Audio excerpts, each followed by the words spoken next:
al señor Pedro Castillo, que es candidato a la presidencia por Perú Libre, y bueno, tenemos varias preguntas que hacerle. Señor Castillo, ¿cómo está? Muy buenos días. Muy buenos días, señorita periodista. Un abrazo. Gracias. Permíteme saludar a través de RPP a todo el país. Muchísimas gracias. Gracias por lo de señorita, pero en todo caso, ya ese estatus pasó hace mucho tiempo. A ver, señor Castillo. La juventud tiene que estar latente. Gracias. ¿Perdón?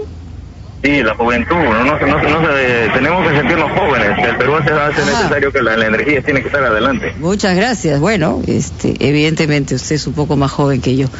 Pero la pregunta que queríamos plantearle tiene que ver con lo siguiente.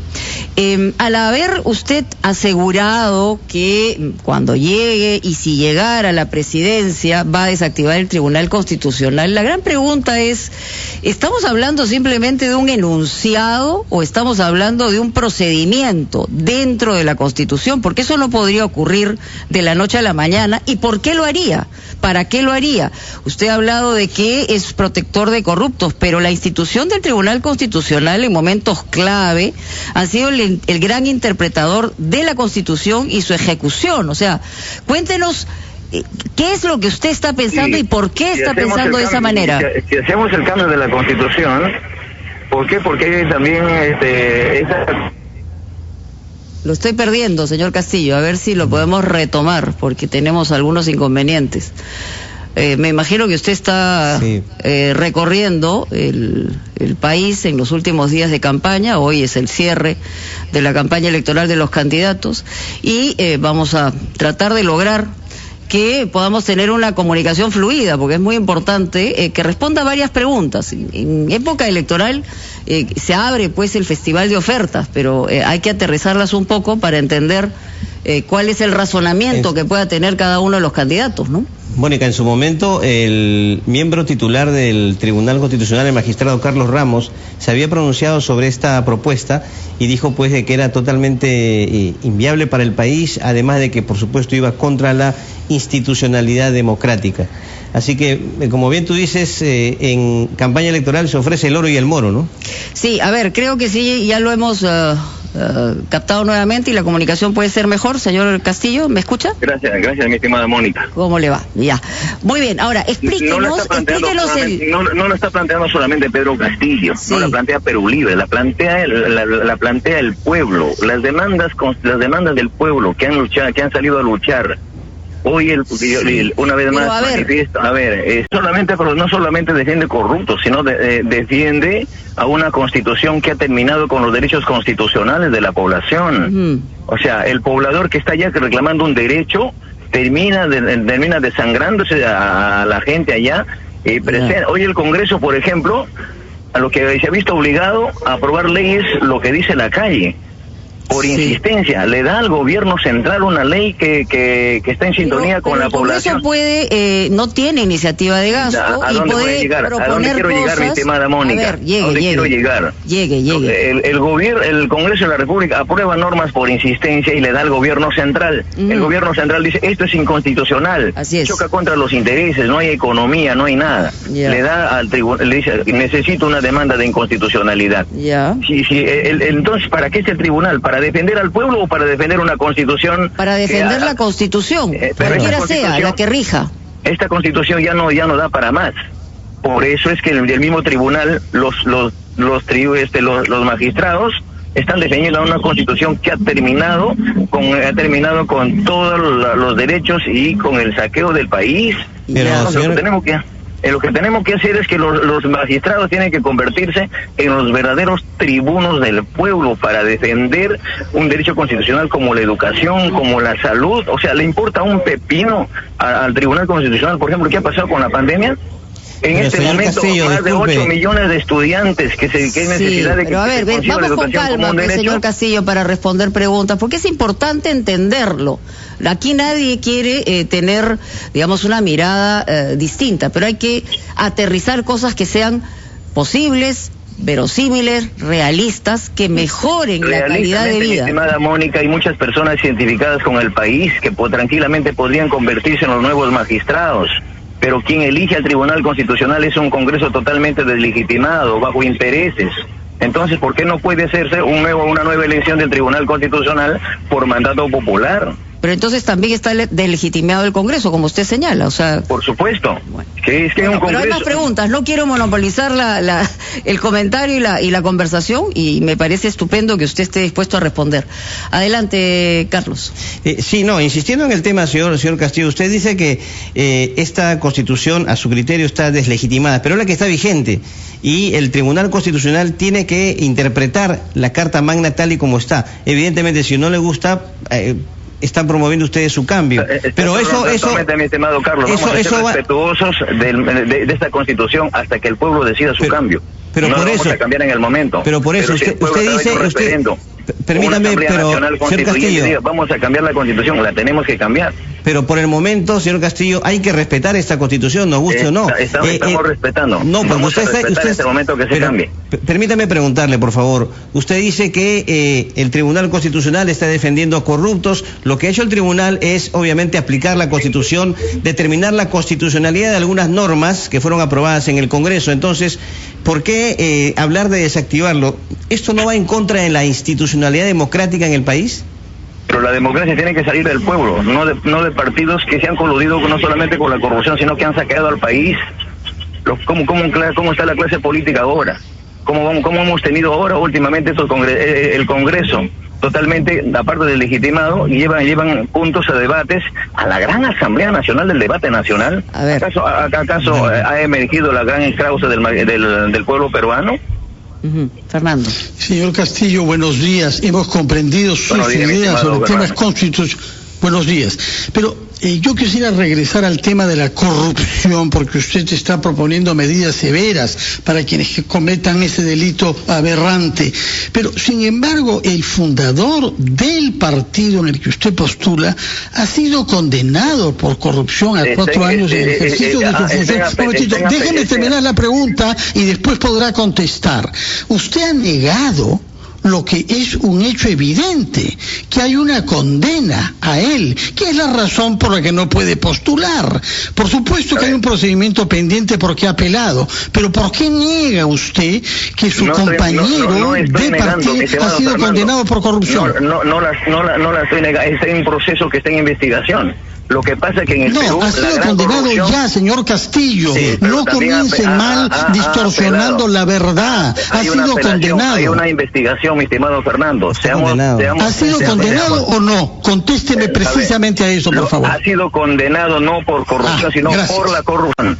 No, pero eso es una fórmula, señor, de cierto lenguaje demagógico, disculpe usted que se lo diga, ha sido condenado por la autoridad judicial. Si usted quiere que alguien se ponga por encima de ella, lo comprendo, pero si no, tiene que aceptar, hay una condena. Cuando alguien del pueblo surge a levantar su voz, ahí sí salimos todos a decir esto. Don Pedro pero Castillo, la gran corrupción que hoy en día es constitucional, la gran corrupción en el país. A ver, pero digamos, esa es una opinión suya, o sea, se ha pronunciado un poder judicial que puede tener muchos defectos, pero hay una sentencia de por medio, como lo hay en las antípodas de su mirada ideológica. Hay una realidad que parte de que hay una sentencia vinculada al fundador del partido que no pudo candidatear y que en ese caso usted está representando, más allá de el vínculo, la relación o la mirada subjetiva que pueda tener sobre él. Es un hecho objetivo. Y usted como profesor, imagino, respetuoso de los hechos objetivos, también debe tener una mirada crítica respecto a la gente que le rodea. Por supuesto, nosotros hemos visto y hemos sentido, y eso lo hemos sentido en su misma región, cuando el pueblo mismo también la respalda a una persona que es juzgada, ¿no? Como se llama, pues, sin las pruebas correspondientes. ¿Por qué? Porque ha tenido que ver cuando una voz del provinciana, una voz como dirigente, encausa una posición política, ahí sí se la juzga, ahí sí se todos se vienen al tono. Pero imagínese que pueda decir eso gente que ha sido sentenciada también por corrupción, que está al otro lado de su mirada ideológica. ¿Usted diría lo mismo? Por eso son los casos de investigación. El caso del señor Vladimir Cerrón ya le hemos dicho claro, no, está en un proceso de investigación. Él ha hecho una apelación. Muchas gracias. Es sentencia, 4 años de prisión privativa de libertad por negociación incompatible, aprovechamiento del cargo. No es un tema político. totalmente político, es una persecución política. Bueno, a ver, no nos vamos a poner de acuerdo en eso, vamos a otras cosas que también tienen que ver con su candidatura. Una de las cosas que es importante en un candidato a la presidencia es que trate de aterrizar en términos reales la viabilidad y las posibilidades. ¿Usted estaría dispuesto, si llegara a la presidencia? Primero, usted ha señalado que a través de un referéndum se le va a preguntar a la gente si quiere o no una nueva constitución. Si quiere, habrá una asamblea constituyente de acuerdo a los resultados. Pero esto tendría que ser paralelamente a un Congreso que será elegido el lunes. O sea, antes que el presidente de la República será elegido un Congreso. Y el Congreso va a ser definitivamente fragmentado porque es lo que está reflejando la realidad del país. ¿Cómo hacer para darle viabilidad y gobernabilidad a un país en los próximos 5 años? Más allá de la retórica, señor Castillo, en cuestiones reales, en el aparato del Estado hay mecanismos de funcionamiento y justamente tenemos una institucionalidad precaria que hay que reforzar. ¿Cómo lo haría? ¿Cómo entraría en una conversación y en las posibilidades de tener un diálogo con distintos grupos políticos que no piensen como usted? Es respetar la independencia de los poderes del Estado. Lo que tenemos que hacer es ser respetuosos de Estado a Estado, pero también ¿cómo va a permanecer ese respeto? ¿Bajo qué nivel? Por eso le pregunto. Poniendo al país adelante. Si el país necesita que haya un cambio estructural como el cambio de la Constitución, los poderes del Estado no podemos actuar de espaldas al clamor de la población. Pero no es una varita mágica, pues no es de la noche a la mañana, eso no es una realidad. La tiene que hacer el Estado mismo. Vamos a plantear al Congreso de la República y decirle, ¿sabe qué? Es urgente instalar una Asamblea Nacional Constituyente. ¿Qué pasa si le dice que no? O sea, porque también ese es el escenario posible. No creo que haya un Congreso nuevo, un Congreso que piense en el país, que diga que no. Y si el Congreso dice que no, yo creo que habrá que hacer lo que dice el pueblo. ¿Qué cosa es lo que dice el pueblo según usted? Bueno, el pueblo exige una nueva constitución, se tendrá que ver las formas de... ¿Qué haría inicialmente, antes de la nueva constitución, que usted dice que va a respetar la institucionalidad, que haría antes? Porque tendría que tener... tenemos que volver a plantearla y volver a plantear al Congreso de la República, y si no está de acuerdo, tenemos que asumir las facultades presidenciales, ¿no? ¿Qué es qué? ¿Disolver otra vez? Pero si hay un Congreso que necesita, que el pueblo clama que haya una constitución, que se instale una Asamblea Nacional Constituyente, y hay un Congreso que está fraccionando, que viendo sus intereses políticos, intereses económicos, intereses de grupo, ¿cuál vale más? ¿El interés personal o el país? Sí. Disolver de nuevo.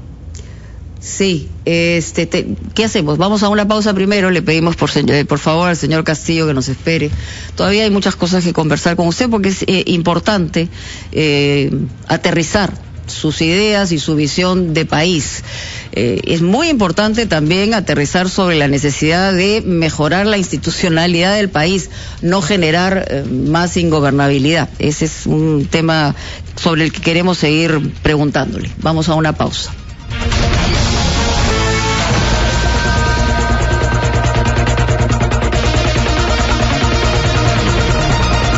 Señor Castillo, queríamos conocer un poco más el pensamiento económico que se va a aplicar, porque su plan de gobierno no deja claras algunos aspectos. Por ejemplo, respecto de la autonomía del Banco Central, que es lo que establece nuestra Constitución. Pero en general, ¿qué garantías puede dar usted de que su política económica no conducirá a lo mismo que ya hemos visto en los años 80 con la hiperinflación, que termina castigando al pueblo más que ninguna otra realidad?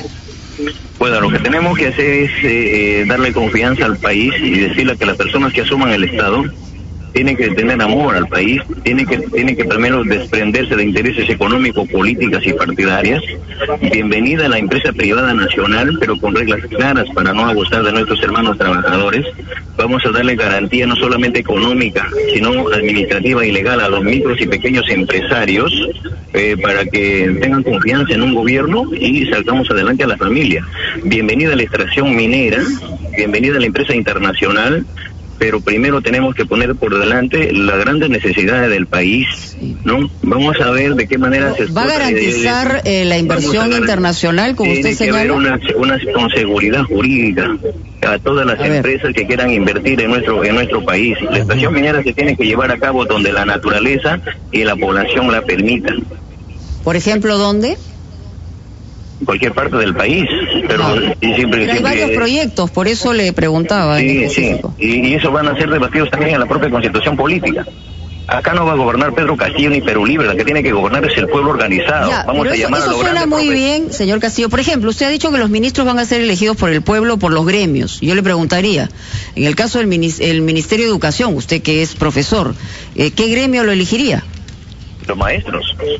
Pero los maestros están representados de distintas maneras. Bueno, lo primero que tienen que ser los maestros que estén pensando en la educación y no estén pensando en Pero ¿cómo hacemos para que de la noche a la mañana todos piensen igual como usted? Por eso, ahí están los gremios, están los colegios profesionales. Vamos a llamar a los colegios profesionales, a las organizaciones vidas, a las que tienen, están pensando en los gremios. Pero ¿quién gobernaría? O sea, gobernaría a través de plebiscitos, referendos, eso tiene un costo muy grande. Entonces, para ser también realistas, tendríamos que ver qué significa todo eso. O sea, o asumimos un gobierno con las decisiones que tiene que tomar el responsable, a quien se le ha entregado esa responsabilidad, o como usted señala, que cada cosa que se tenga que hacer va a tener que salir a la calle a preguntarle al pueblo. No, lo que tenemos que hacer es, tenemos organizado, ya sabemos cuáles son las organizaciones vivas del país, nosotros conocemos el país, conocemos a las organizaciones, conocemos el interior, conocemos las regiones, no estamos solamente viendo Lima metropolitana. Pero contésteme, o sea, ¿va a ser a través todas las decisiones o las grandes decisiones a través de plebiscitos, referéndums? A ver, en el marco de la nueva asamblea, mientras convocamos a la Asamblea Nacional Constituyente, a la instalación de la Asamblea Nacional Constituyente, ya tenemos organizado el pueblo en su conjunto. De inmediato vamos a convocar para que se nos haga llegar las propuestas por cada uno de los sectores, hay en las organizaciones vivas del país, o vamos a poner ministros improvisados para que diga, ¿sabe qué? Tal o cual ministro va a depender una persona al llegar a Palacio tiene que tener ya pensado qué ministros va a colocar, porque evidentemente no hay tiempo para perder, estamos en medio de una pandemia. Usted me está hablando de una Asamblea Constituyente que tomará un tiempo, pero es para en el proceso que usted señala. Inmediatamente, a partir del 12 de abril, ya haremos la convocatoria inmediata para que tengamos las personas ya idóneas en el marco ya de las personas que van a representarla. Ya, pero el 12 de abril no hay todavía un presidente. Vamos a ganar en primera vuelta. Está bien. Bueno, hay más preguntas. Señor Castillo, me ha quedado una duda, por favor, quisiera que usted la diga de manera concreta y específica, tomando en cuenta que usted mismo ha dicho que es una persona que dice la cosa de manera directa.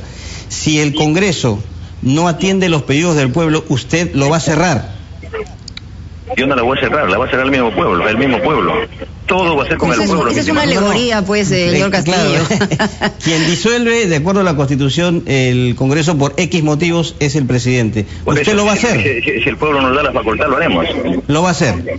Si es que, obviamente, a su criterio, el Congreso no atiende los pedidos o las expectativas del pueblo. Espero que haya un Congreso distinto esta vez, si piensa en el pueblo antes que sus intereses. Bueno, en segundo lugar, ¿usted está de acuerdo con que se establezca un impuesto a la riqueza? Para nada. ¿Por qué? ¿Por qué? Porque yo creo que las personas que han llegado a tener un carro, 2 carros, una casa, lo han hecho con el sudor de su frente, lo han hecho un punto de su sacrificio. Y bien, porque estas personas dan empleo, dan trabajo, tienen una familia, ¿no? Y saben por qué lo han hecho. Nosotros no estamos acá para atentar contra las personas que han hecho fortuna, pero también tiene que haber instalado un gobierno, un Estado que también al menos distribuya un pan con seguridad a la población. Si los grandes fortunas tienen un carro y van a tener 4 más, pero al menos siquiera los de abajo del pueblo tengan un hito, ¿no? ¿Y por qué ha sido solamente una pregunta chiquitita, por qué ha sido tan duro con Verónica Mendoza? Usted le ha dicho oportunista. No he dicho. Lo que ha pasado es que se ha tergiversado. Lo que estoy manifestando es que la clase política es oportunista, así en su conjunto, porque aparecemos de vez en cuando. Pero le preguntaron específicamente por ella. No. No ha sido así, mi estimada Mónica. ¿No? Entonces yo tengo que ir al otorrinolaringólogo, porque he escuchado cuando le preguntan sobre el tema. Lo que hemos hablado, yo me he dirigido a la clase política en su conjunto. Okay. Me gustaría que después que pasa la campaña, a mis contendores políticos la veamos otra vez allá, junto al pueblo, ¿no? Viendo las grandes necesidades y no esperar otros 5 años que aparezcan de vez en cuando. Fernando, perdóname, adelante. Quisiera saber, para estar seguro de que, como usted nos dice, no va a gobernar solo, sino con un equipo, ¿en quiénes tendría usted confianza para que se ocupen de la economía del Perú, por una parte, y de la política monetaria que practica el Banco Central? Bueno, primero hay que respetar la autonomía del Banco Central, y lo otro hay que llamar a los mejores economos del país, ¿no? Es el Colegio Nacional, el Colegio Profesional. Yo he encontrado en el camino, en el interior del país, muchísimas personas identificadas, y por qué no dar el espacio no solamente en el área de la economía. Por ejemplo, en el sector salud encontramos personas muy notables como el doctor Manolo Fernández. Sí. Ok, perdón, no te escuché.